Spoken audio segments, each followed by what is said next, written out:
Good morning, children. Let us revise Chapter 1 The World Around Us for Unit 1. The teacher took the children into the playground. यानी कि teacher students को playground में ले जाती हैं. And says to the children, Children, look around. यानी कि अपने चारों तरफ देखो. Tell me the name of the things which have life in them. और मुझे उन चीज़ों के नाम बताओ जिनके अंदर लाइफ होती है. Students, ma'am, trees, plants, birds, insects. यानी कि किस किस चीज़ में होती है उनके according life. Trees, plants, birds, insects and all of us have life. और हमारे अंदर भी लाइफ होती है. And the living but bus, football, shoes, clothes etcetera are lifeless और नॉन लिविंग. और bus, football, shoes, clothes etcetera are lifeless. वो lifeless होते हैं और नॉन लिविंग होते हैं. Teacher says to students, today we will learn the difference between living और non living things. यानी कि आज हम लिविंग और नॉन लिविंग थिंग्स में डिफरेंस देखेंगे. The world around us is very beautiful. यानी कि जो वर्ल्ड है हमारे चारों तरफ वो बहुत सुंदर है. It is made up of numerous naturals and man made things. यानी कि ये नेचुरल और मैन मेड थिंग्स से भरा हुआ है. New natural things given us by nature. यानी कि जो थिंग्स हमें नेचर देता है आर कॉल्ड नेचुरल थिंग. उसे हम नेचुरल थिंग्स बोलते हैं. दे मे बी लिविंग और नॉन लिविंग. वो क्या हो सकता है? लिविंग भी हो सकती है और नॉन लिविंग भी हो सकती है. Example, sun, moon, stars. जैसे कि क्या होती हैं natural things? Sun, moon, stars, soil, water, plants and animals. यानी कि ये सब चीजें क्या हैं? नेचुरल चीजें हैं. ठीक. Look in this picture. This is the sun, moon, waterfall and stars. Now next page number 6.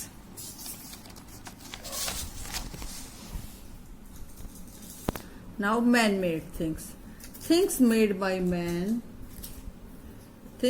by man are called man-made things. यानी कि man-made things कौन सी होती हैं? जो थिंग्स एक इंसान बनाता है, यानी कि मनुष्यों के द्वारा बनाई हुई होती हैं. They are non living things. वो नॉन लिविंग थिंग्स होती हैं. Example, car, bus, toys, books, machines etcetera. Look in this picture. These are the non-living things. Bus, car, machine, toy. These are the non-living things and man-made things also.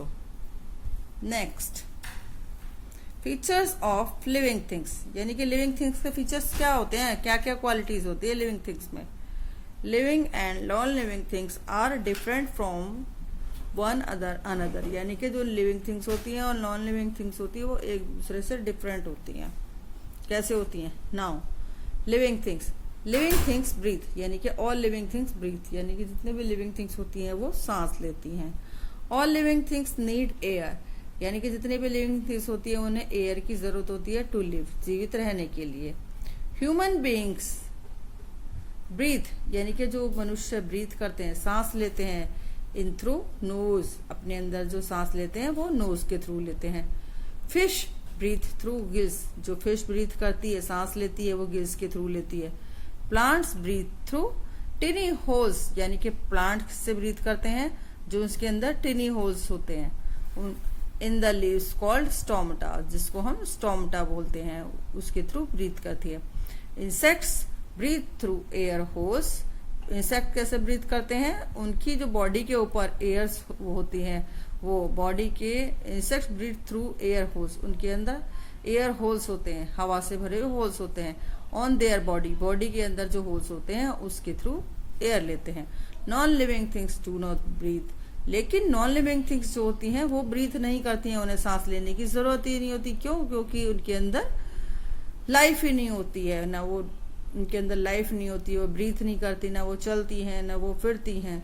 So all living things breathe, यानी कि जितनी भी living things होती हैं वो अपने अपने organ के थ्रू ब्रीथ करती है। जैसे कि ह्यूमन बींग्स नोज के थ्रू ब्रीथ करते हैं, fish breathe through gills, fish gills के थ्रू ब्रीथ करती है, प्लांट स्टोमेटास के थ्रू ब्रीथ करते हैं, इंसेक्ट्स एयर होल्स के थ्रू करते हैं breathe. Okay, but non living things do not breathe. Okay children, thanks, have a nice day.